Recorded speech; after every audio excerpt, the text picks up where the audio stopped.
This is All India Radio, Shillong, the Northeast News Bulletin read by Rahul Chatterjee.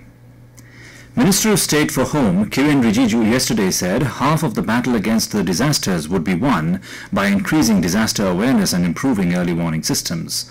He said this while inaugurating the 14th Foundation Day of National Disaster Management Authority in New Delhi.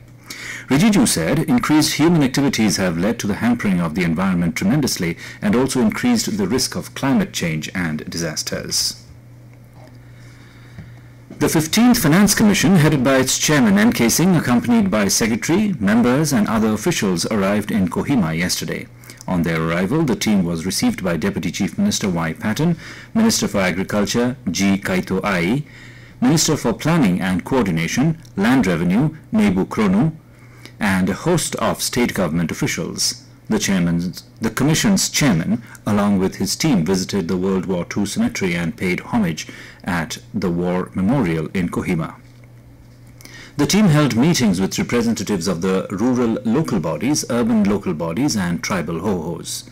The Commission will meet with the Chief Minister and state government officials today. A meeting will also be held with the representatives of political parties, trade industries and commerce. Polling in Mizoram began at 7 a.m. and will end at 4 p.m. today. The Chief Electoral Officer Ashish Kundra said all arrangements have been made to facilitate physically challenged voters. All women-run polling stations have been put in place in all the constituencies. He added that the number of eligible voters is 7,70,395, including 3,94,897 female voters, for whom 1,179 polling stations, including 15 stations for Bru voters sheltered in Tripura relief camps, have been set up. Kundra also informed that there are 3,915 physically challenged voters and arrangements like ramps and wheelchairs in polling stations are in place under accessible election. Braille Epic for the blind voters have also been distributed.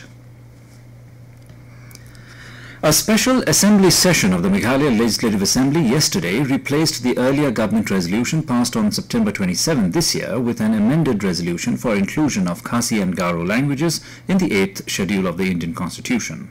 Meghalaya Chief Minister Conrad K. Sangma yesterday moved the new resolution during the one-day special session of the Legislative Assembly.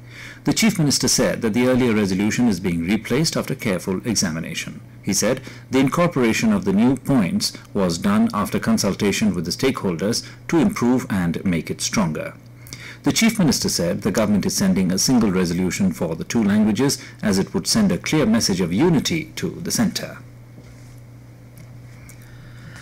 Meghalaya Government rejected the opposition's demand for a CBI investigation into the Jaintia Hills attack on two social activists. Replying to a short-duration discussion on the prevailing law and order situation in the state held during the one-day special Meghalaya Assembly session yesterday, Meghalaya Home Minister James K. Sangma said the police are competent enough to handle the case and further added that an independent inquiry would conduct a probe to unearth the genesis of the attack.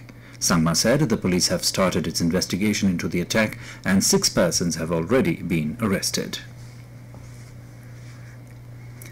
In Arunachal Pradesh, the first ever Arunachal Literature Festival will be held at Dorjee Khandu Convention Centre in Itanagar from today.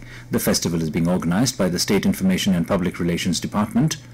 Obang Thaing, Director Information and Public Relations, has informed that renowned writers and poets are participating from all over the country during the festival. Mr. Thaing said the sessions have been planned in keeping with this backdrop, emphasizing more on the discussion of values in oral tradition, poetry reading, language and various other issues concerning literature of the northeastern region. And with that, we end the Northeast News Bulletin, which came to you from All India Radio, Shillong. Have a nice day.